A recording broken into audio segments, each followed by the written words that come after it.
Ja, det föredraget här, det är längtan efter kärlek. Och Martinus har ju liksom beskrivit ett kretslopp för kärleken. Kärleken har ett kretslopp. Och kärlekens minsta stadium, det är där man älskar ett annat individ av det motsatta könet. Där är kärleken så att säga på sparlåga. Ens kärlekskapacitet är inte så stor. Man klarar endast av att älska en individ av motsatt kön. Det var inte mycket. Nu är några, de har blivit lite bättre. De kan också älska grannens fru och så är det lite på jobbet och sånt. Deras kärlekskapacitet har växt lite till. Men alltså Martinus menar att vi ska komma att älska alla människor. Alltså vi ska praktisera all kärlek, nästa kärlek. Och det ska alltså bli så starkt att man har den lika stark sympati till var enskild levande varelse som man tidigare hade till den enda.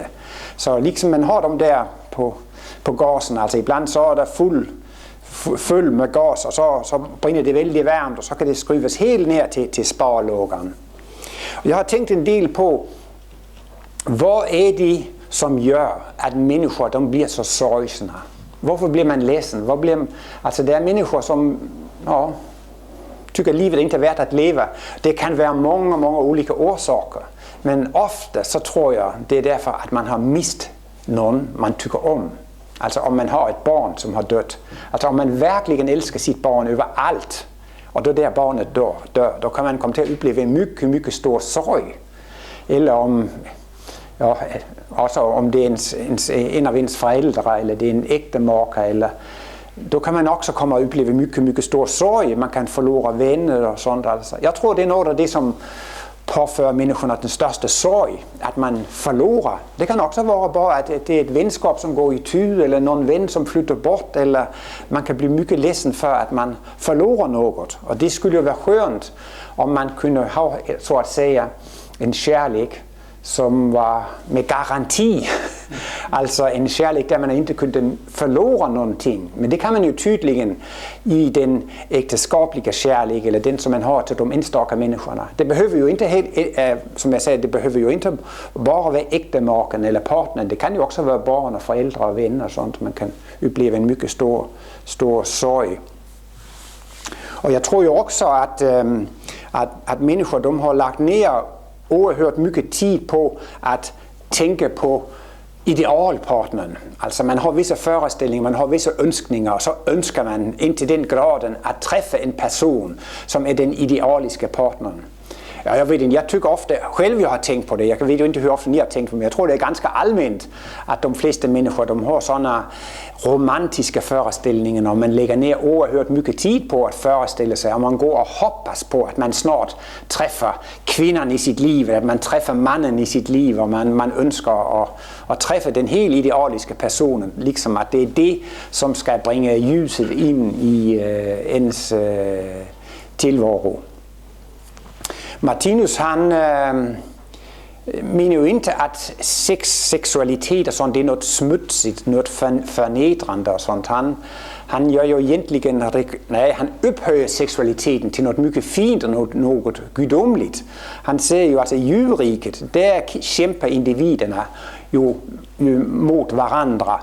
Men det finns dock ett ljus i djurriket och ljuset i djurriket det är ju just precis detta att man har en partner och alltså att man njuter av att ha en partner och det största ljuset det är den sexuella vällust, alltså den där glädjen man kan känna i förälskelsen och i orgasmen och sånt. Det är det största ljuset som finns i djurriket och Martinus säger att denna sexuella vällust förnimmelse det är den mest realistiska upplevelse av Guds ande i kött och blod.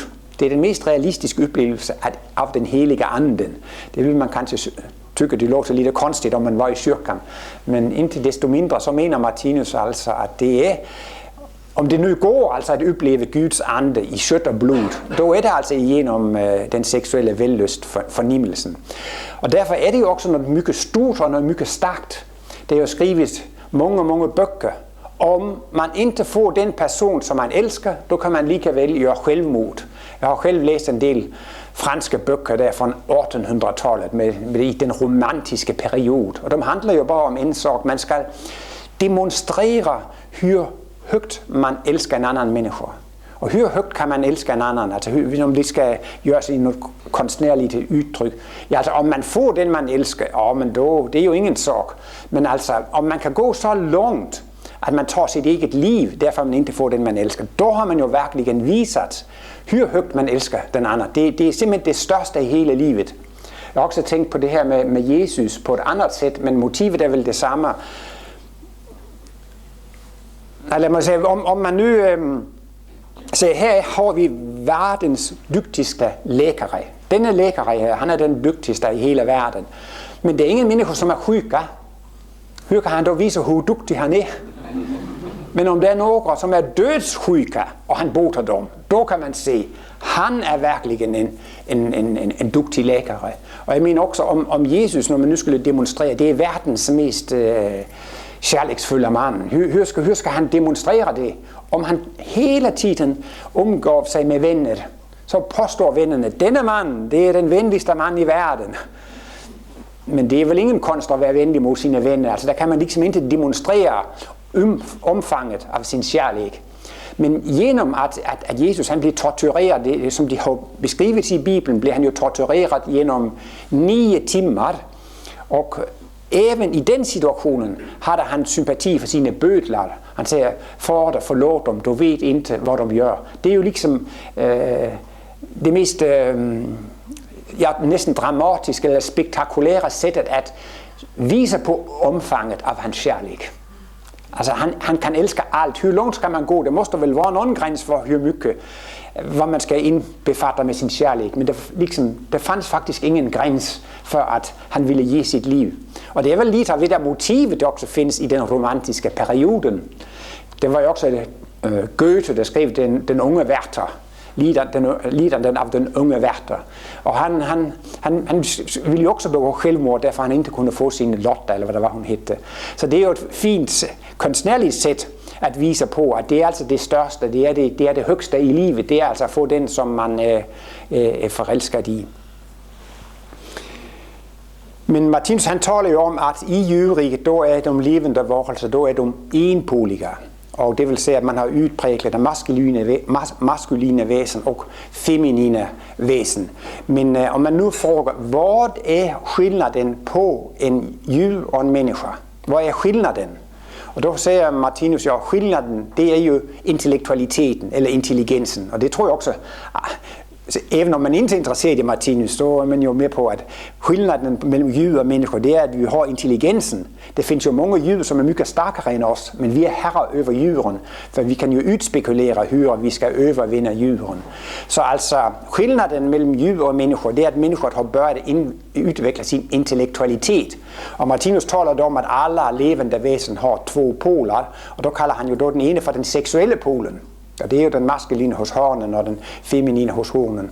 Men da er det den intellektuelle polen, den modsatte polen. Men, siger han, det er også en seksuel pol. Og derfor, det som hænder i dag, det er jo, at intellektualiteten vækser. Men det som også hænder, det er jo, at den maskuline polen vækser inden kvinderne. Og den feminine polen vækser inden mænden. Altså mænd og kvinder, de bliver mere og mere lig hverandre. Og det er jo virkelig noget, man har set her de sidste 10, 50 eller 100 år, eller 200 år, hvor mænd og kvinder kommer og ser mere og mere lige ud.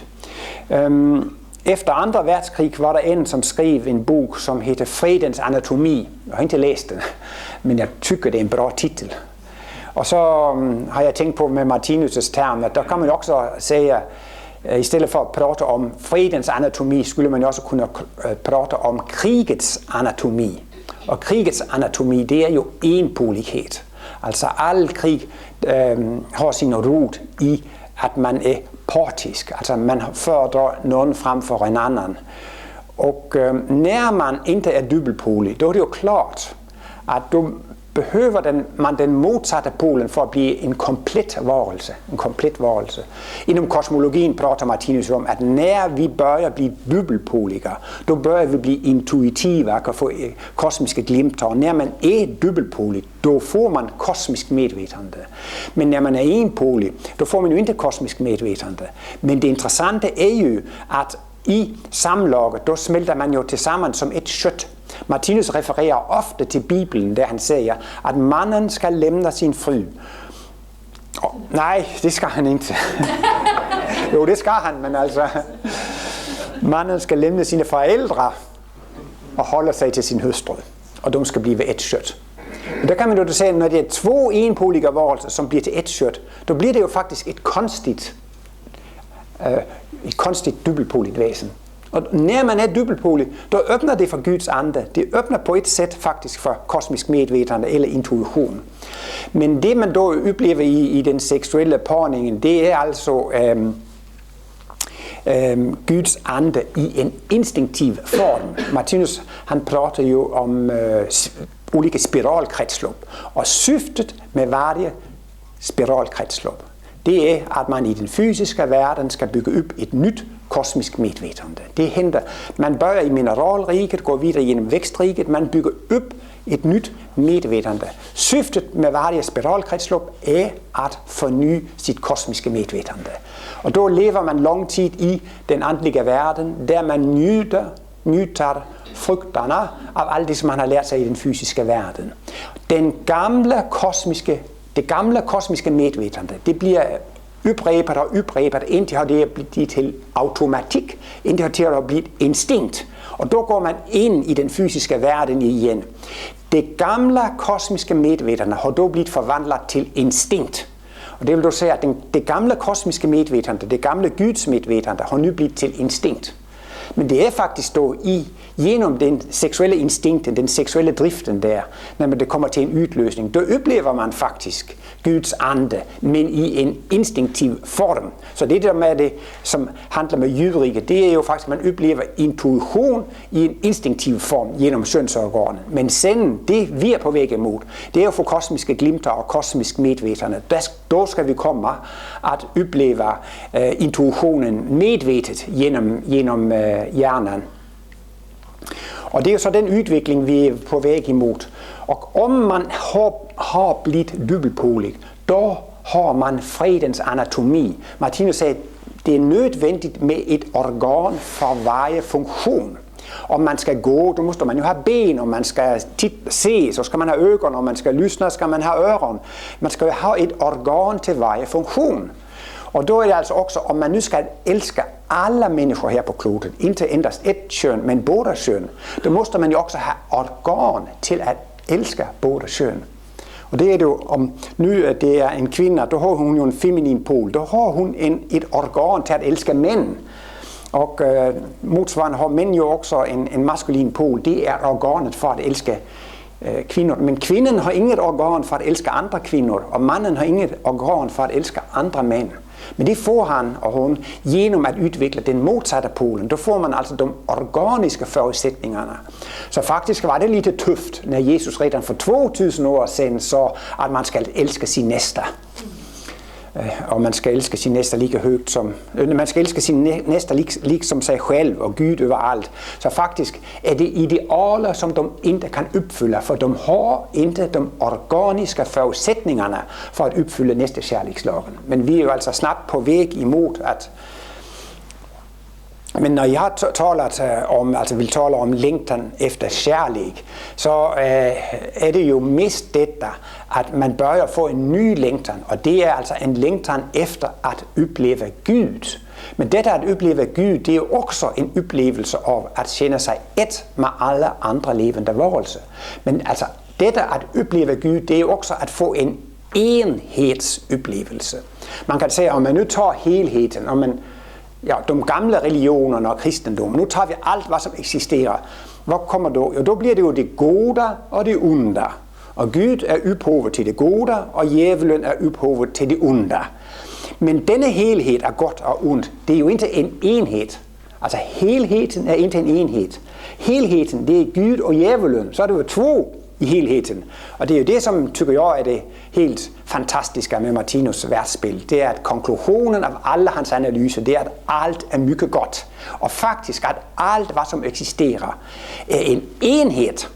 Når vi tager alt, hvad som eksisterer, det er en enhed. Og jeg mener, det er faktisk den oplevelse, vi længter efter. Det er for denne oplevelse af, at jeg er et med alle andre levende væsener, uanset køn, og også faktisk uanset om det er vækst eller dyr. Eller, altså denne känsla av at være et med alt andet, et med alt levende. Mine forældre var også interesseret i Martinus, og min pappa han dog 12-13 år før min mamma. Det vil sige, at hun var jo dog ensam de sidste 12 år var det. Men hun brukade jo prata med min pappa med alt, hvad som hente, og de forstod hverandre ofte, så vidste de, hvad den anden skulle ville sige i den her situation, og der var viderebørnene skulle sige i den situationen. Men der forsvandt han jo. Der kunne jo ikke prata med honom længere. Og der berettede hun for mig, at hun tykte, at det havde forbedret hendes guddomsforholdende. For nu havde hun jo ikke min pappa at prate med, så fik hun jo prate med Gud. Og hun tykte på et sæt, altså hun savnede honom jo, men det var jo faktisk en positiv sorg, så fik hun jo liksom, når man skal diskutere, hvad som er hent inden om dagen, eller hvad som er hent, så får man jo prate med Gud. Og derfor kan man jo faktisk også rent kalde det, at man har en seksuel partner, altså en make, det er faktisk avgudsdyrkan. Avgudsdyrkan. Man dyrker en stak mennesker, i stedet for at dyrke Gud. Så jeg tykker også, at det er interessant, at der faktisk findes den der modsætning. Men det er jo netop, inden alle kredsløb, så er det jo et minimum og en kulmination, og et minimum og en kulmination. Og minimum, det er jo just det her avguderi, der man så at sige forveksler Gud med en stak varelse. Og så skal det gå tilbage til, at man skal elske alle varelser, som eksisterer. Og det er jo lige ulike med folk, hvor langt de har kommet i sin poludvikling. Det er også mennesker, som lever i et ægteskab, og det er frygtansvært svårt og dårligt og sådan, og så bliver de skilte. Men der drøjer det ikke længe, så bliver de gifter igen, og så bliver der nye problemer. Og så bliver de skilt, og så bliver de gifter igen, og man fatter ikke dem. Man fatter næsten ikke, at de holder på at gifte sig, for det bliver bråk hver gang.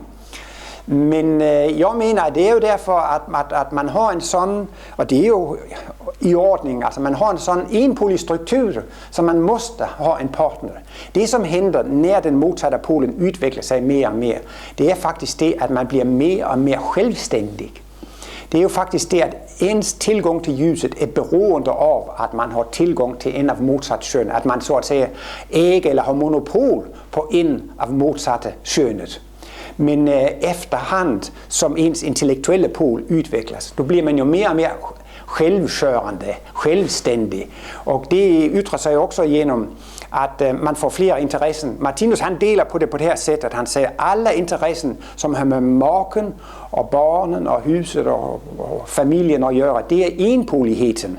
Det er den seksuelle polen, som styrer det. Og alle interesser uden for hemmets fyre vægger, det er den modsatte polen. Så Martinus siger i visse foredrag, ja, når I kommer til foredrag her, då er det era modsatte pol, som kommer for jer kommer til foredrag. Tror jeg i alle fald, eller håber jeg i alle fald. For om det ikke var det, då skulle de jo være forelskede i Martinus. Men det er jo altså interessen for Esperanto, for kultur, for kosmologi, for andlig vetenskab, for kunst, for vetenskab, og alle sådanne interesser. Også for hjælpvirksomhed, human virksomhed. Det er den modsatte polen, som har vækst frem. Så vi er jo på et eller andet sted, og jo længere man har kommet frem i denne poludvikling, jo mere selvstændig bliver man. Jeg mener, at statistikken i Danmark var på, at år 1900 levede 90% af voksne danskere tilsammen med en anden voksen. Men 100 år senere, der var der endast 50% af voksne danskere, som levede tilsammen med en anden voksen. Det vil sige, at statistikken viser helt klart, at under de seneste 100 år er det flere mennesker, som lever ensomme end tidligere. Og det kan man jo tykke, at det var en vældig stor forandring. Men det har jo faktisk altså en kosmisk forklaring. Menneskerne de bliver mere og mere självständiga. Därför man blir mer och mer dubbelpoliga. Och man kan ju säga att när man har blivit en dubbelpolig varelse så är ens lycka, den beror inte på att man äger en annan varelse. Att man har monopol på en annan varelse. Man blir ju ett totalt fritt människa.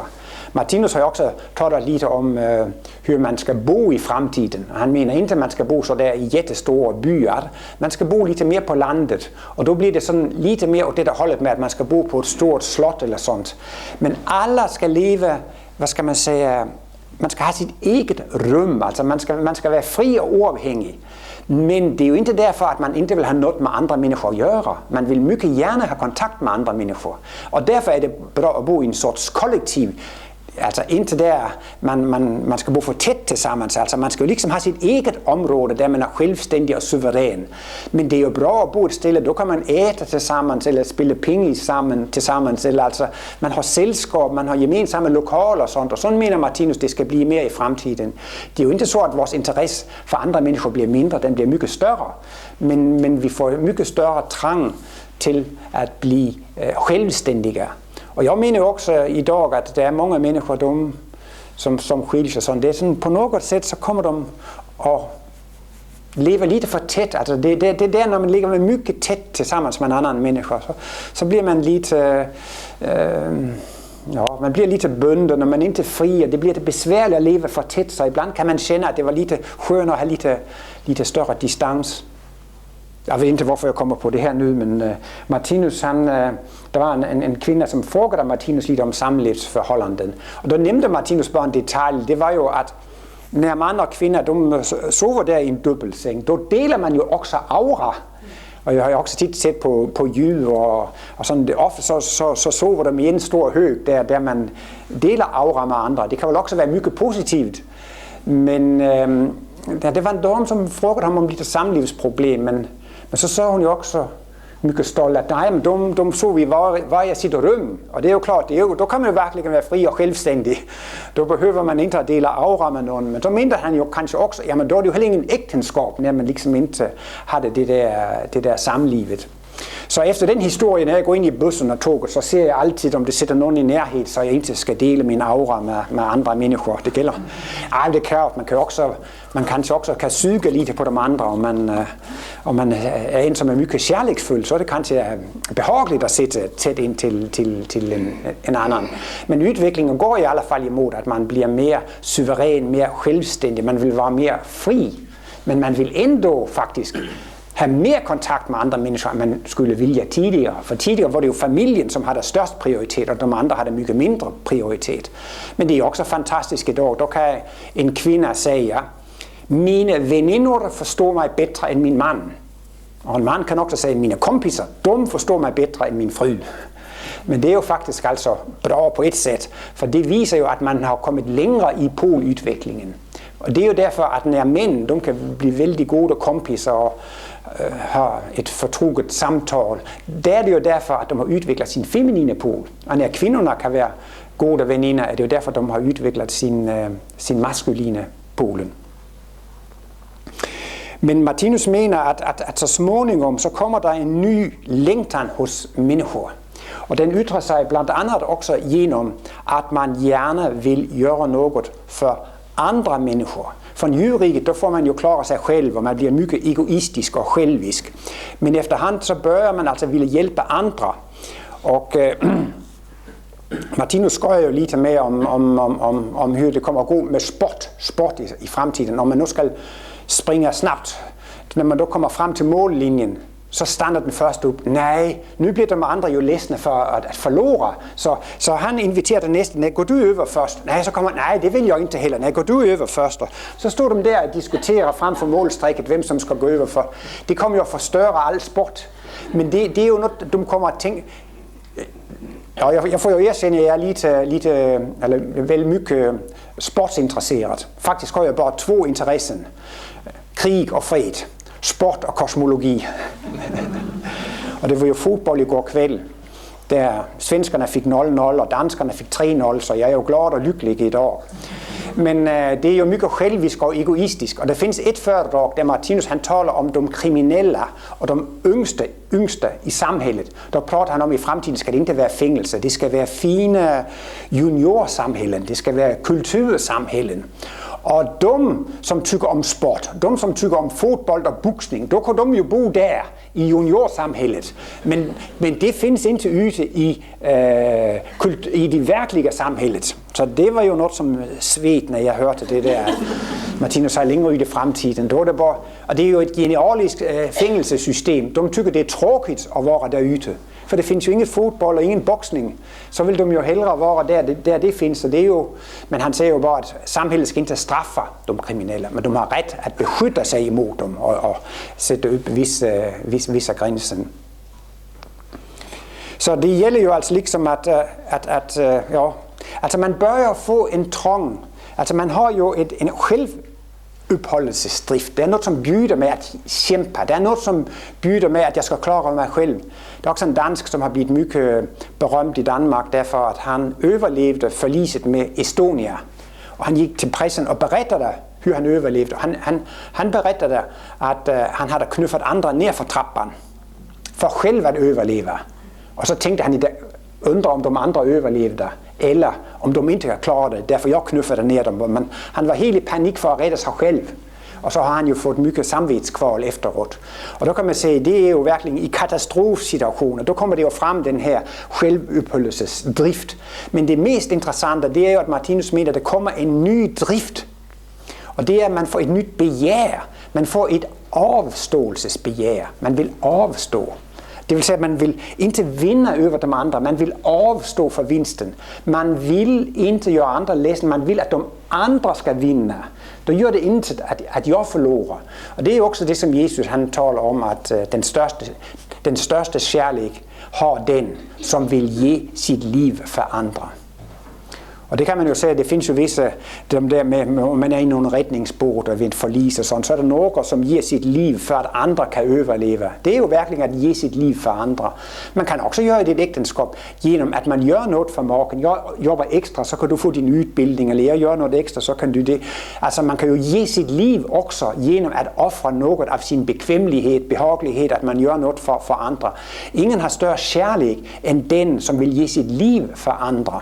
Og så bliver det også sådan, når man skal til løneforhandlinger i fremtiden. Og jeg tykker, du skal så mycket om måneden. Nej, det er aldeles for mycket. Der kommer store demonstrationer i går med der forhandlinger, tarifforhandlinger og sådan. Nej, det er aldeles for mycket.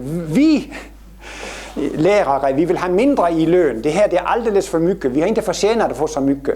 Men altså, det kommer at blive en drift i fremtiden. Jeg kanskje kan forestille mig, om man er endnu man arbejder et sted, og man ved helt klart, jeg får mere i løn, end mit arbejde er værd. Altså firmaet forlorer penge på mig, og man virkelig filosoferer over det. Bliver man dog glad og lykkelig? Nej, det gør man jo ikke. Man vil jo helst være et plus.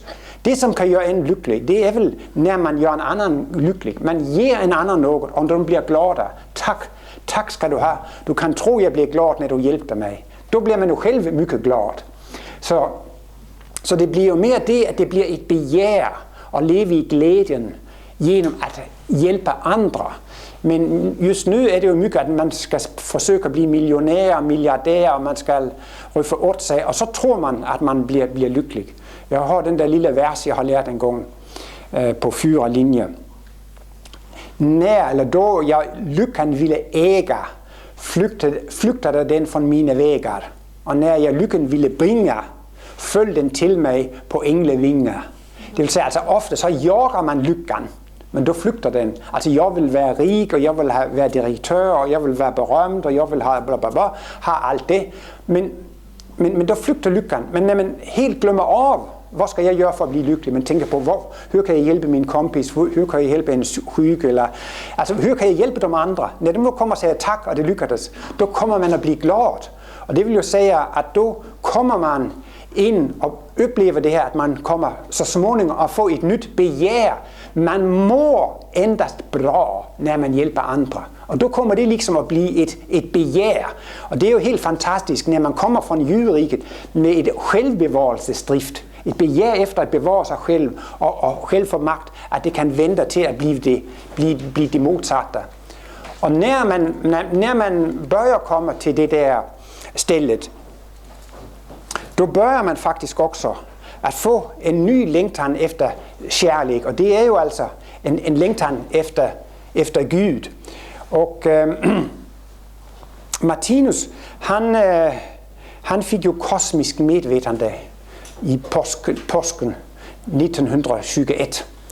Og han har jo beskrevet det i en liten bog, som hedder Kring min missionsfødelse. Og han så, at han oplevede det i to deler. Og første delen, det var jo det vita elddåbet. Det vita elddåbet. Og det er faktisk en Kristusvision. Og det var der, han liksom oplevede, at han skulle blive værtslærere. Han så det, Kristusfiguren, og han så et klot, jordklotet, som snørrede i lyset i dette Kristusljus. Så han kendte, at han skulle jobbe med Kristusmissionen. Han skulle videreføre Kristusmissionen på et globalt plan. Men det andre, han oplevede, det var det gyldne elddåbet. Og det har han jo også beskrevet i Livets bog, band 6, mere principielt, da han skriver om de gyldne tråders mysterium. Og så har han også beskrevet i den nyeste bogen, som hedder Det tredje testamente, den intellektualiserede kristendommen. Har den kommet på svensk? Eller den undervejs? Har den kommet? Nej, men den kommer snart. Der kan I læse i stykke 3, 6 og 11, at Martinus skriver om guldet. Og han taler om guldglorien og guldauran. At det var liksom et guldocean. Altså når han selv oplevede det, då oplevede han det, at hans krop forsvandt, huset forsvandt, energiernes værd forsvandt. Om man skulle anvende en kosmisk term, kan man næsten sige, at X3 forsvandt. Og til slut var han endast i et gyldne ocean, i guldglorien, i guldauraen. Og i Livets bog, band 6, skriver han om de gyldne tråderne. Livets bog, band 6, handler faktisk mycket om, hvad man oplever, når man får kosmisk medvetande. Han taler om, at Gudesonen bliver indvigt, og då så Gud til Gudesonen. Og så kommer i direkte tal, så det er mycket fascinerende. Jeg tror, det er 80 sider i sjette band af Livets bog. Og det er bare for at berette, hvad man oplever, når man får det her kosmiske medvetande. Og då taler Martinus om de gyldne tråderne. Og de her gyldne tråderne, de vibrerer i den ene enden, og så vibrerer de, men der fortoner de sig ind i stilheden. Og han taler om, at fornemmelsen, oplevelsesformågan, har en horisontrand. Altså der findes derude i horisonten, der er en rand, og der kan vi ikke se, hvad som er bag om horisonten.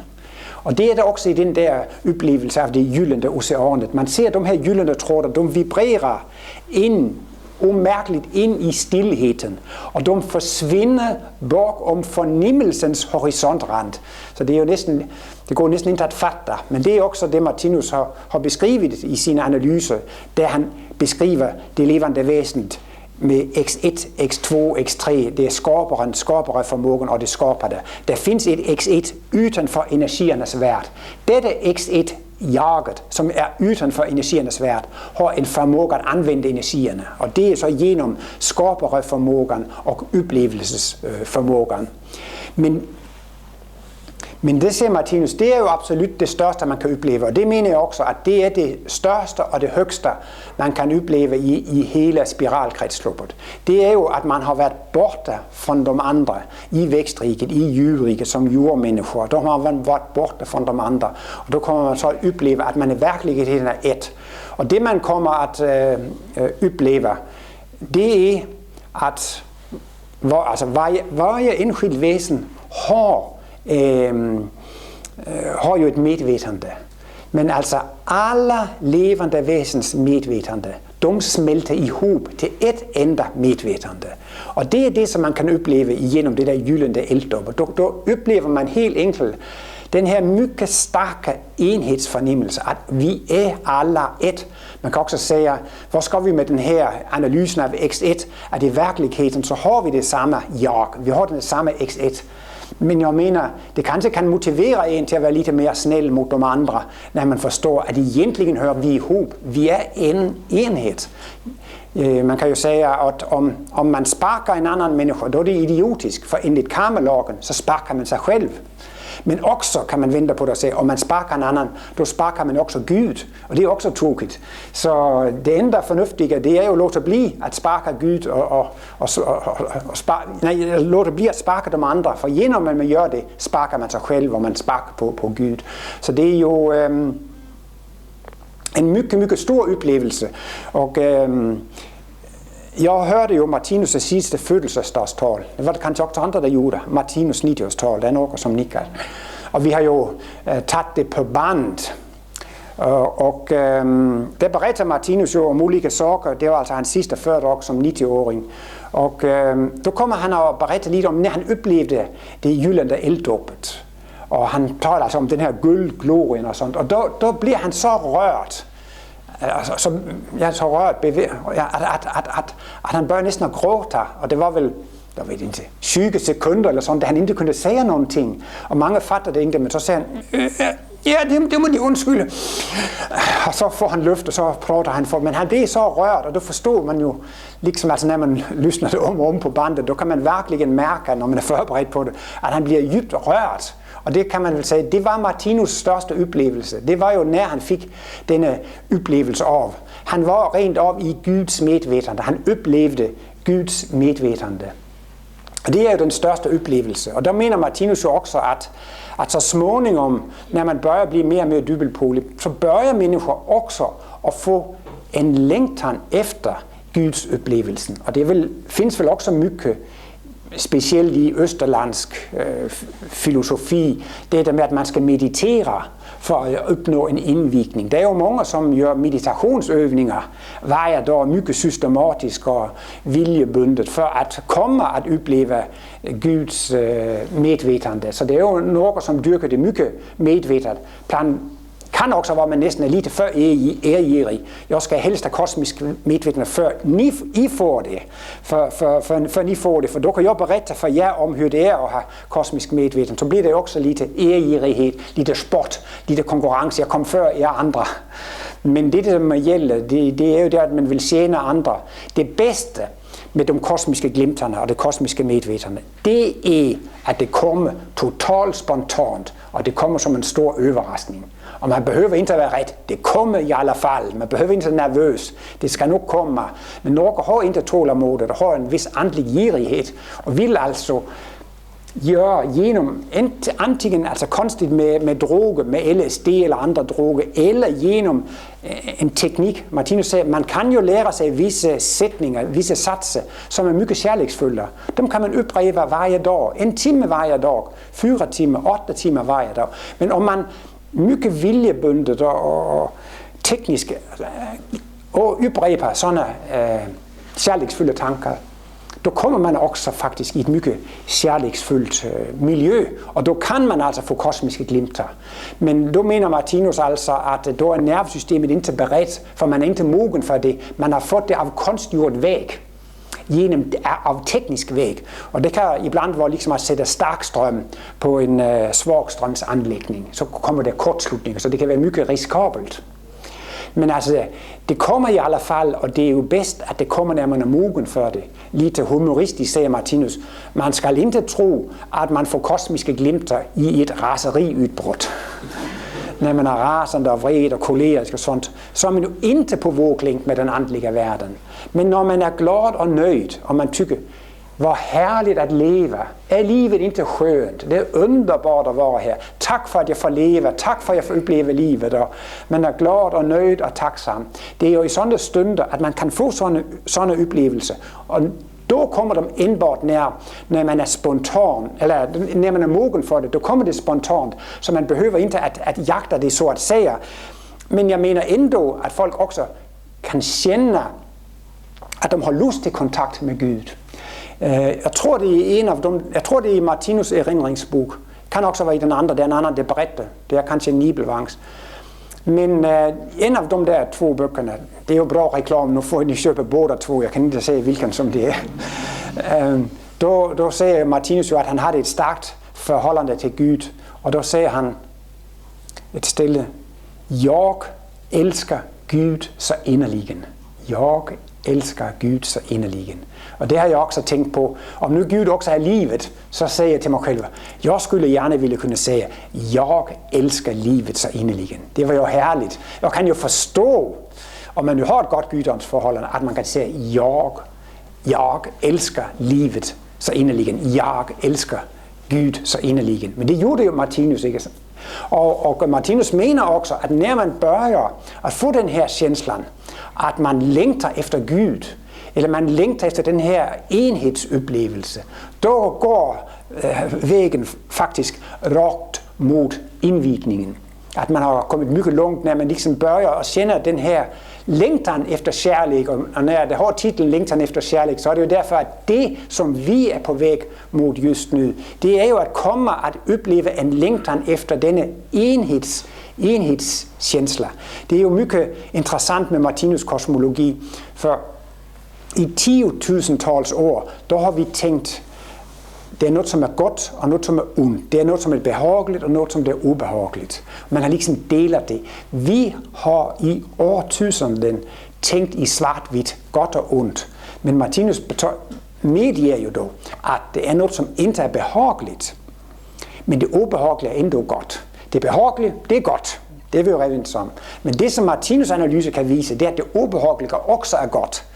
Men det kan man endast visa om man har ett evigt liv. Om vi inte har ett evigt liv, om vi inte reinkarnerar och sånt, då är det alltså alldeles ologiskt. Och Martinus talar ju om att kristendomen har ju varit en världsreligion, en religion. Men när evigheten kommer in i kristendomen, blir det till en vetenskap. Och det är ju klart, då kan man ju förklara allt, att allt är mycket gott. Och det är ju denna... Og jeg tycker nästan det är den största bedrift i Martinus kosmologi, att han försvarar mörkret, han rättfärdiggör mörkret, han visar att allt är gott. Men det är inte allt som är behagligt, men det är ett helt annat livssyn. Och det blir ju också detta, att det man börjar, det är att man börjar att kunna se Gud i allt. Alltså hos andra människor, de som plågar mig, de som älskar mig, och djuren och växterna och naturen och sånt. Vi möter Gud överallt, men det blir ju också, man kan säga, genom att träna det Martinus kallar sig i att förstå livets direkta tal, då blir man också mer medveten i Gud. Det är en som skäller på mig, vilken idiot, tänker jag då. Nej, så ska man ju börja tänka, vad är det Gud fortæller mig genom den där människan? Alltså, när vi upplever smärta och lidande och obehag från andra, så är det ju bra att tänka på, ja men det är ju Gud som pratar till mig. När man börjar att förstå att allt vad som händer i livet, det är Gud som pratar till mig. Jag ska också säga, nu är vi ju ganska nära 1 april. Då har Martinus Instituts tidskrift Kosmos 80-års jubileum. Och den allra första nummer av Kosmos kom alltså 1 april 33. Och där den allra första artikel heter Till läsarna. Och den börjar precis med Gud talar till människor genom allt. De pratar genom naturen, genom människor, genom fabriksflöjten, och Gud talar överallt. Och jag menar, man blir ju mer medveten i Guds väsen när man börjar att förstå att Gud talar genom allt, genom det goda och det onda. Och då talar Martinus också om att man kan möta gudomen på 2 olika nivåer. Och det som är den nya träningen, menar jag, det är att möta Gud i den yttre värld. Gud talar till oss genom alla levande väsen i den yttre värld. Och jordklotet är också en levande väsen. Solsystemet, Vintergatan, ett levande väsen. Så också genom naturen, växterna, djuren, jordmänniskorna. Gud talar till oss. Det är ju något som väcker vårt Guds medvetande. Att vi börjar att se Gud i allt, i den yttre värld.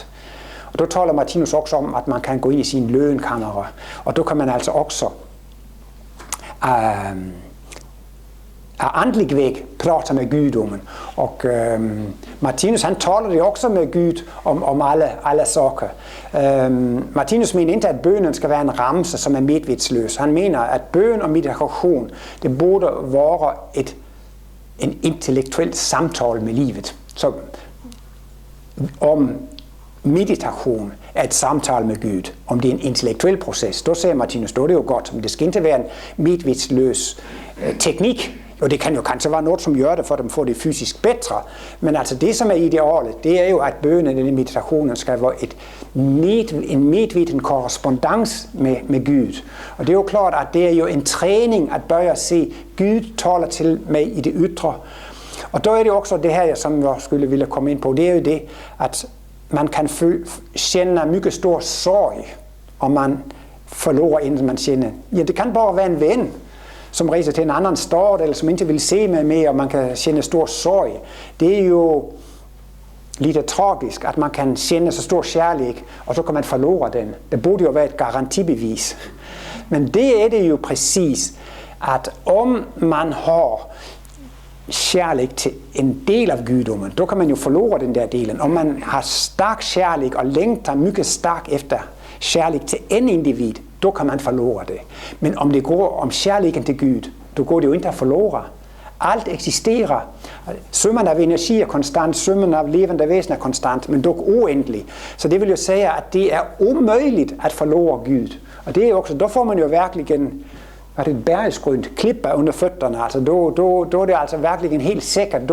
Då baserer man sin livsopfatning og sin lykke på Gud. Og det går jo ikke at forlore. Og det er jo fordelen ved, at denne nye længden kommer, at man bør længter efter Gud. Ja, tak for opmærksomhed.